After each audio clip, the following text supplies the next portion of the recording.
Hey guys, it's Vicky. Welcome back to my channel. Today I'm here to share with you the books that I read in the month of April. I had a pretty good April. I had 2 5-star reads this month, which doesn't happen very often, so that was exciting.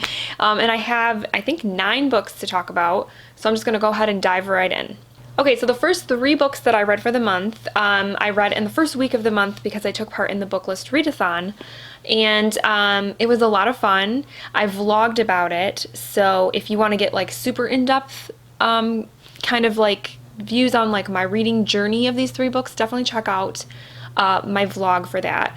So I'm going to touch on these though here in this video just because one of them was a 5-star read and I was so excited.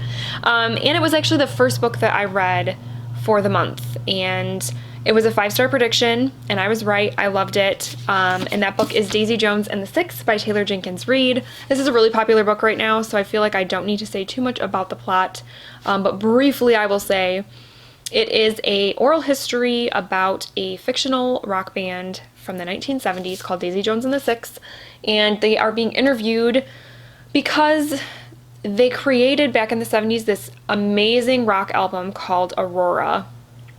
And then right after that album was released, the band broke up and nobody knows why until now. And this book was so awesome for me, especially because I am a huge fan of kind of like learning the backstory of artists and bands and kind of how they came to be, and in some cases how they came to break up. Like I talked about in the vlog, like shows like Behind the Music and stuff. I love that type of stuff. So this was right up my alley. I loved how in the book Taylor Jenkins Reid shows you the creative process kind of behind making an album, because I'm not a musician. I have friends who are musicians, but even then I just have never been able to like understand how like you can get 4 or 5 people in a room and they just make something out of nothing. They make a song. To me, it's just amazing. It's like magic. And so this like kind of explores that, and so it's really interesting. And I also love how because of the format of the book, let's see if I can turn to a page so you can kind of see, like when I say like oral history, I don't know if you can read that.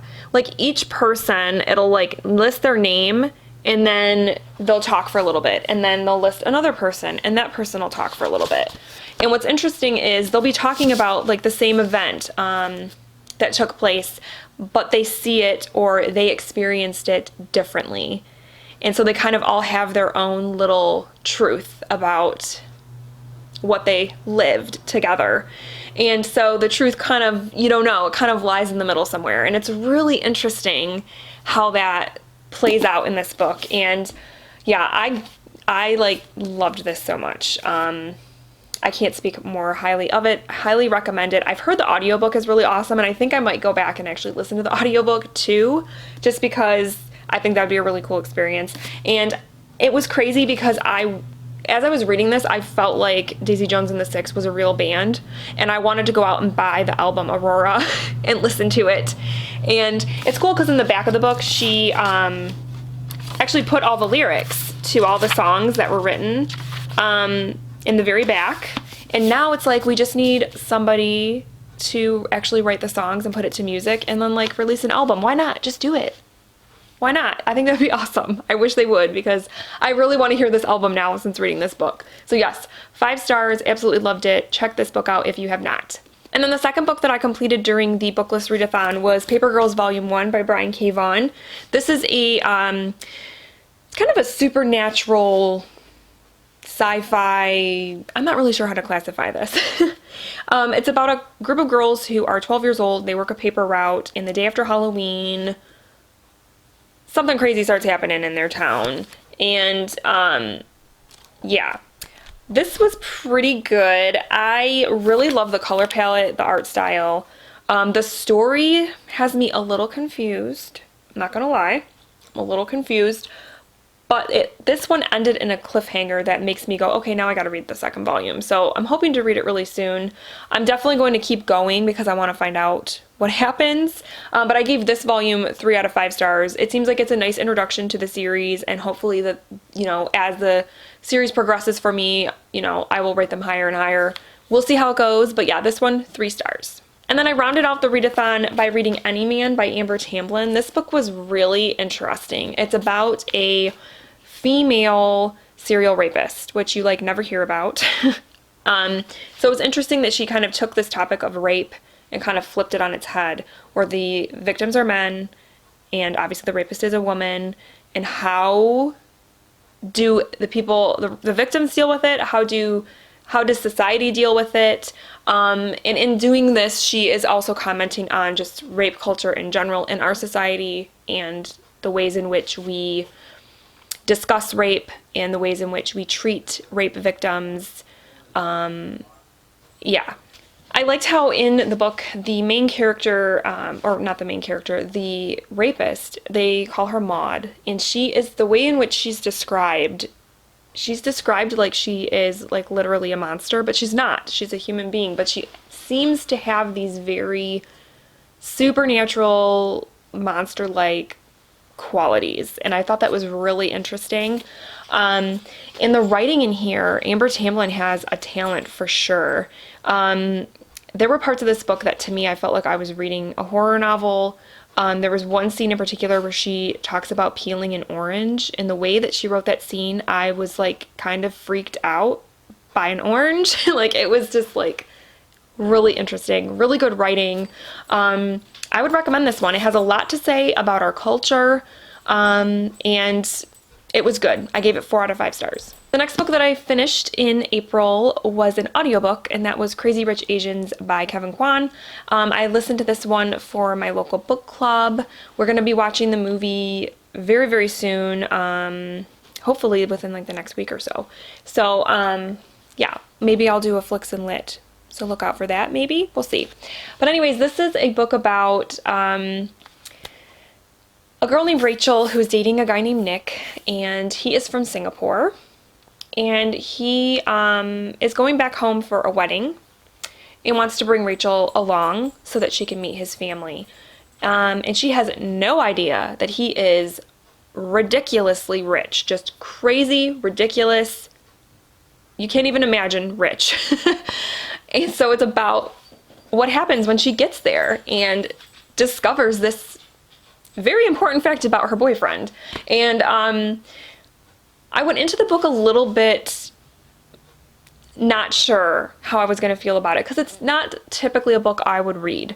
But I went into it kind of knowing that it was going to be just kind of a light, fun, kind of addictive kind of book. Like, it's kind of like popcorn, you know, you just like keep eating it, though it, you know, it doesn't really have any substance to it, but it tastes good and you know you like it. That's kind of what this book was for me.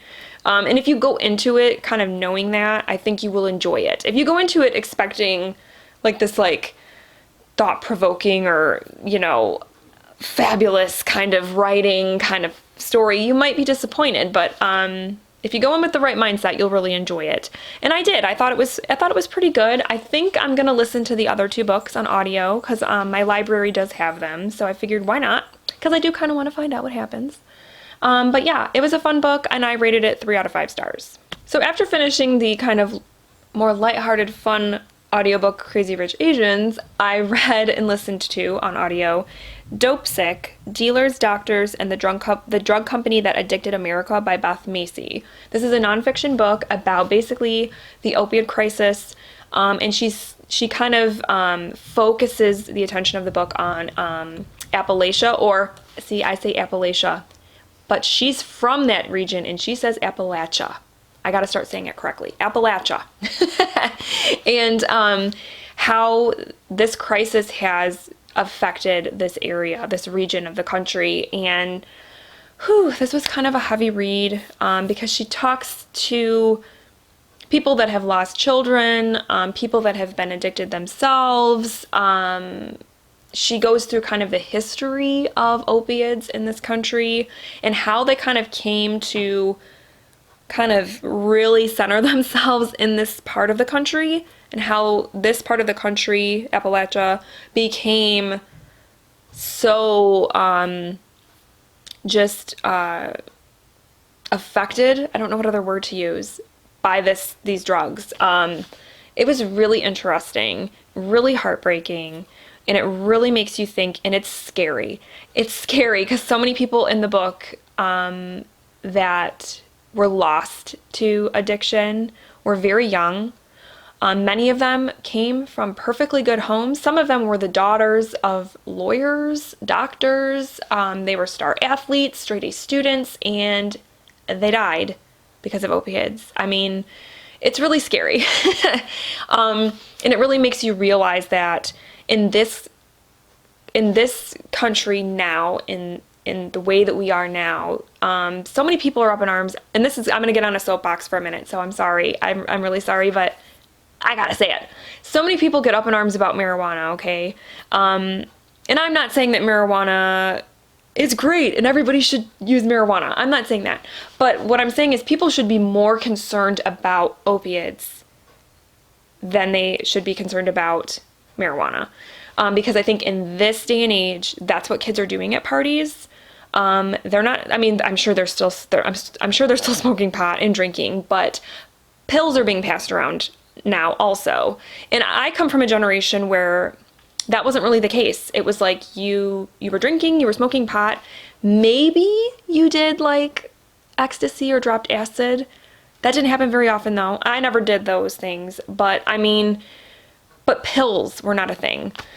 And now today they are. And the problem with them is that they get addicted to these pills and then they can't get access to these pills because the system now, it is so difficult to get prescription painkillers, especially if, even if you are prescribed them, they're very hard to get. They make you jump through a lot of hoops, as they should. But what happens is these people get addicted to these pills. They can't get them, so they turn to things like heroin because it's the same type of high. And it will keep them from going through the withdrawal symptoms, the dope sickness. And then they're just fighting that. They're fighting the dope sickness and they're doing things like using heroin. And the problem with that is that obviously heroin can kill you the first time you use it. It's often laced with things that you have no idea what's in it. It's very dangerous and it's so easy to get. It's not expensive. It's crazy and it's so scary to me.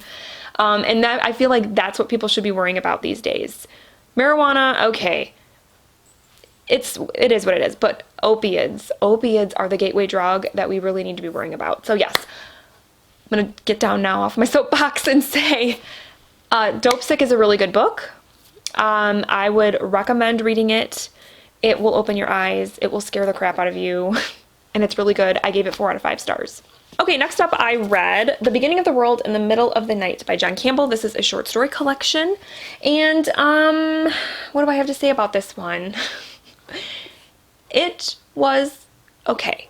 What I did was every story, there were 12, I think, stories in here. I rated every single story, and then I did like an average rating. That's what I do when I read short story collections. None of the short stories in here were 5 stars for me. I had a couple of 4 stars, couple of 2 stars, and then I'd say the majority of them were 3 stars. So I averaged out to giving this book a 3-star rating. Like I said, some of the stories were good. My favorite one, my favorite one was called Aunt Libby's Coffin Hotel. It was really kind of dark and different, and I liked it a lot. Most of the stories in here do have kind of a magical fairy tale sort of quality to them, which, I mean, what else would you expect from Jen Campbell? She is like the fairy tale expert. And so that didn't surprise me at all, and I enjoyed that. But some of the stories just, I just didn't quite get, or they kind of went over my head a little bit, and so they didn't like wow me in any way. That's not to say that I don't enjoy Jen Campbell. I love her children's book, Franklin's Flying Bookshop, and I'm really excited to get my hands on her poetry collection that I think just came out. So she's definitely a good writer, and I will check out if she does more short fiction and stuff like this. I will definitely check it out. It's just these stories, some of them were just a little bit too weird for me, I guess, which is weird to say because I tend to like weird things, but this one, it just didn't quite connect. So, but I think a lot of people would like it. So I gave it 3 out of 5 stars. My next read was my other 5-star read, for the month, and I loved it. I loved this book so much. The Heart's Invisible Furies by John Boyne. I buddy read this with Bobby over Bobby Reads Too Much, and we both just loved this book so much. This is a book about a character named Cyril Avery who grows up in Ireland. He is born right at the end of World War II, and you see him throughout the entire book grow up, and it takes him into his 70s, I believe. So you see his whole entire life, and he has a very sad but also humorous life. There are things about his life that are just absolutely heartbreaking. He is adopted at birth, and the couple that adopts him are very strange people. The kind of people that make you wonder why they adopted a child, because the way that they raised Cyril, it was just like, did you even want him? Like, why did you adopt him? And he also discovers at a fairly young age that he is gay. And at that time in Ireland, to be gay was like, it was criminal. So he has to kind of deal with that. And it's very much a book about him dealing with his sexuality and coming to terms with who he is and learning to love himself and live his life the way he wants to. And yes, there are so many turns in this book that I wasn't expecting. So many things that Cyril goes through that, you know, there are times where you want to just like smack him, like, what are you doing? And then there's times where you just want to hug him because, you know, he goes through some very difficult things. And overall, I just loved this book. So many themes about, you know, LGBTQIA themes, themes about family, and themes about destiny and how certain people are just destined to be in your life, and they'll find ways, and in many ways they will come back into your life one way or another. Just things like that. This book was so good. It was so good. I loved it so much. I actually, like, now that I'm thinking back on it, I'm starting to like miss the characters. Cyril especially. There's just so many great characters in this book. Such a great story. This is definitely not a book that is a love story for Ireland. If anything, he paints Ireland in a pretty negative light, for the most part, I think, in this book, which doesn't often, I haven't read a ton of books taking place in Ireland, but the ones I've read have always kind of glorified Ireland, like it's the most beautiful place in the world and the greatest place in the world. And this book does not do that, which I thought was interesting, and I believe John Boyne is from Ireland, so I guess, you know, he probably has a little bit more of an insight into that sort of life. But yeah, I just loved this so much. If you guys have not read this, you definitely need to. This is probably gonna be on like my top favorites of the year for sure. 5 out of 5 stars. Check it out, check it out, check it out. Next, I read Anne's House of Dreams by Ellen Montgomery. This is the 5th book in the Anne of Green Gables series, and like I said in my TBR video, I was going into this book hoping that it was going to be what book 4 should have been, which was more of a continuation of book 3, and this totally was. This book picked up right where I wanted the series to pick up and go from.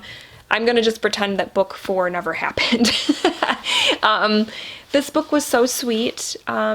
I don't want to say too much about the plot because I don't want to spoil things for people, but this book was so sweet, and it, you know, just like all the Anne books, it just kind of makes you feel good. Although there was only one thing I had kind of an issue with in this book, and that was that in this book, Anne experiences a tragedy.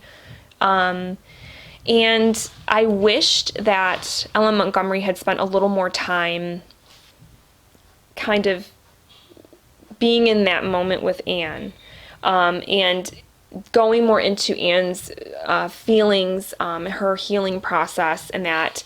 And I don't know if that was done, if it was kind of skimmed over because of the way that Anne is as a character, that she is just naturally a very optimistic, hopeful person, so she wouldn't dwell on the bad things that happened to her.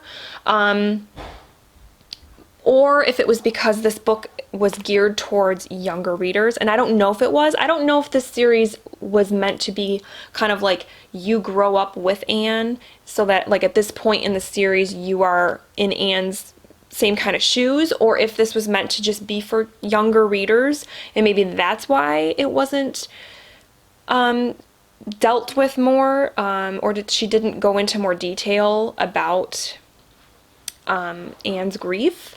But I kind of just wished it had.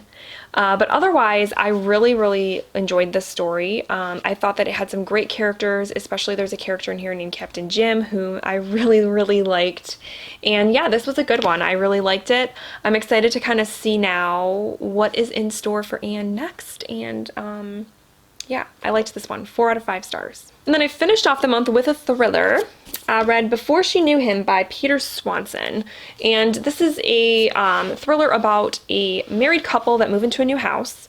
And they meet their new neighbors and have kind of a little dinner party.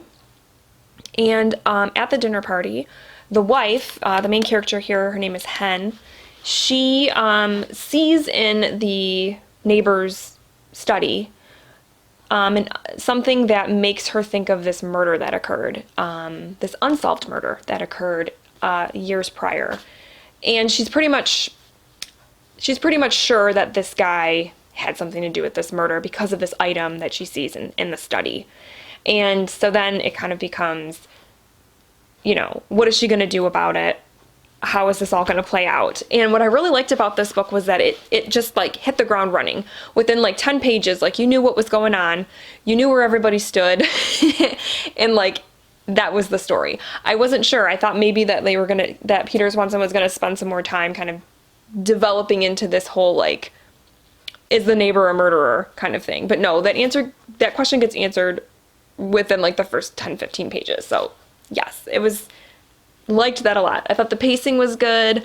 And I thought that the twists were good and enjoyable, and they worked well in this story. However, they are a bit, they're twists that I think have been done before. So there was nothing really unique about it. And then also in this book, our main character, Hen, she has bipolar disorder. So, of course, she's having these thoughts about this neighbor, and nobody believes her because they're like, oh, you have a mental illness, so you can't be trusted. And I kind of just, maybe I'm just getting a little sick of that. I don't know. Or maybe, I don't know, it just kind of rubbed me the wrong way. Like, why doesn't anybody believe this poor woman just because she, you know, has this condition? She's medicating herself. She's fine. She's not going through a manic episode. She's fine, and nobody believes her. And so that was a little bit frustrating. But otherwise, this was a fun book, a fun thriller. I think most people would really like it. But for me, like I said, maybe it's just because I've read a lot of thrillers in the last year or two, and so some of the stuff was just a little bit too, just too kind of like common. Nothing really like unique happening. So yeah, this was fun. I gave it 3 out of 5 stars. All right, guys, so those are all the books that I read for the month of April. I had a really good reading month. I thought it was fun. I read 9 books, which is a lot. I'm thinking in the next couple of months I'm going to try to slow it down a little bit because I feel like I've really been pushing myself to read a lot lately, and I don't want to get burned out. So I might try to scale it back a little bit in the months to come, but we shall see. Let me know down below what you read in April. I would love to hear what everybody's been reading. If you've read any of these books, please let me know what you thought of them. I would love to have a chat with you guys. But other than that, that's all I have. So I hope you guys are having a great day, and I will chat with you very soon. Thank you so much for watching. Bye.